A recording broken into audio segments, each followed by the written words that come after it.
Oh, oh God.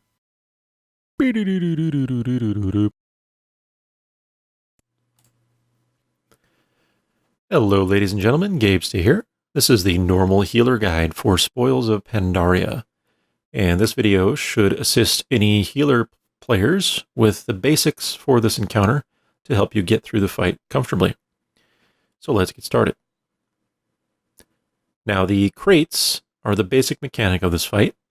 The goal here is to split up your raid into 2 even groups of 5 players each. Usually this means 1 healer in each group, and to destroy all the enemies that emerge from the crates that you open. Each enemy that you destroy is worth a certain value of Titan energy to unlock the next room. And you can see the chart there will list the number of crates, the sizes of each, and how much energy those crate enemies are worth. So there are 18 small crates in each room, 6 medium, 2 large, and 2 green.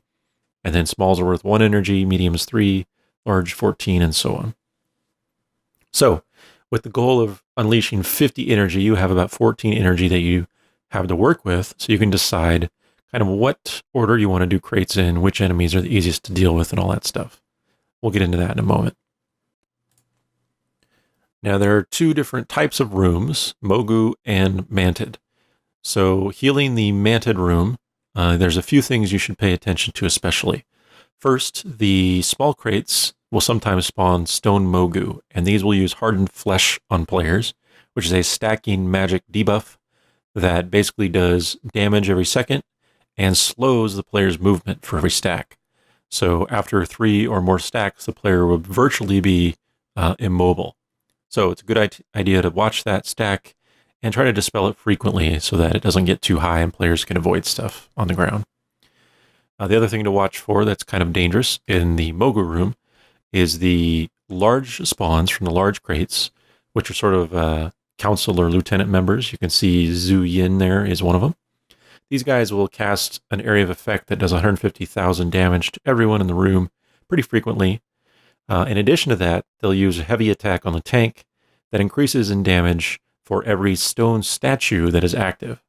These guys will constantly spawn stone statues while they're alive, and these statues will move around and try to stun and deal damage to players in a cone in front of them. So the group should generally just slowly kill off the statues with dots or cleave damage, but again, watch the tank's health if the number of statues gets too high. The last thing to be aware of is the medium anima golem spawns. Here you can see the red markers created by the golem. It will create 2 red markers in random locations, and at least 1 player in your group needs to stand in each marker.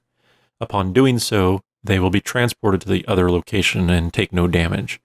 However, if 1 player does not soak up each of the reds before it goes off, then it will deal massive damage to everyone in the group. So make sure you have at least 1 person, yourself included, in one of those red markers at all times when they appear. Now, once you enter the Mantid room, which will be second if your group starts on the right, because you always start in the Mogu on the right, or you'll be first if your group starts on the left. But either way, the Mantid room is the more difficult room for sure, and there's more damage and healing to be done here. So again, things to watch for in particular are from the small crates in the Mantid, you have to deal with the pheromones, which are spawned from the little eggs that are stationary. And these basically just spawn puddles of pheromones under random players that deal heavy damage every second that someone's standing in them. There's also the gusting bombs, which will shoot a line of wind at a random player. So again, make sure you don't stand in those. The medium crates, there's not a whole lot of damage dealt here, except for the windstorm that casts a little tornado every once in a while from the wind wielders. This tornado will spin around, kind of creating circles. So make sure you don't get touched by that. It can do quite a bit of damage if you're in that.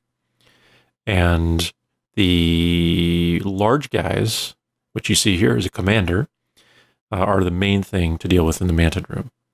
So they'll have a cloud that ticks every second on everyone in your group, which deals 30,000 damage every second, just constantly. In addition to that, the most important mechanic in the entire fight is cast by these commanders, and that's set to blow. So when this is applied to you, it will create a 4 stack of set to blow and you'll get an extra action button. Every time you press this extra action, you'll drop a bomb at your location, which has a 30-second duration. However, at the end of your own debuff duration, which is 15 seconds, you'll take 200,000 damage for every stack of set to blow you still have on you. So if you have 3 stacks remaining, you'll take 600,000 and probably die. So the best thing to do is to run along a wall or a space in the room that you've already been to while spamming your extra action button to drop bombs. As long as you're constantly moving, the bombs will drop safely, kind of in a line or a pattern around you. And once you drop 4 of them, as our druid did on the left there just a moment ago, these will be safely on the ground. And bombs on the ground will then explode after 30 seconds of just sitting there. And you can clearly see their radius marked with a circle. So again, drop them in a safe location if possible so that the rest of the group doesn't have to worry about getting near them if you can. Now, the green crates, when opened, will spawn a random Pandaren, which will attack the group. However, as a healer, if the Mistweaver Pandaren spawns, once it's killed, it will leave behind a little green orb on the ground. If you as a healer right-click this, you'll gain a pretty substantial buff that will last for 3 minutes and help you out. So, watch for those Mistweaver Pandaren to spawn, and once they're dead, just click on the little marker. It will only help you as a healer from the Mistweaver, so there's no one else that should click on it. And finally, the overall strategy that you'll want to implement will be up to your group, but overall the way we did it was to essentially never open a large and a medium crate at the same time. So we'd open a bunch of smalls with a large or a bunch of smalls with a medium, but never mediums and larges at the same time. And this kept things pretty well under control. The majority of the time, your tank's going to tank everything, and your DPS will be cleaving and AEing stuff down while killing off the large mobs that take a while to die. So as a healer, just do what you can to assist in this regard. And that's it, really. Open all the green crates. You get 2 per room, so you can get the buffs on everyone. And then just meet the energy requirement before the timer runs out, and you should get through it. So that is the normal heal guide for Spoils of Pandaria. As always, good luck, and thanks for watching.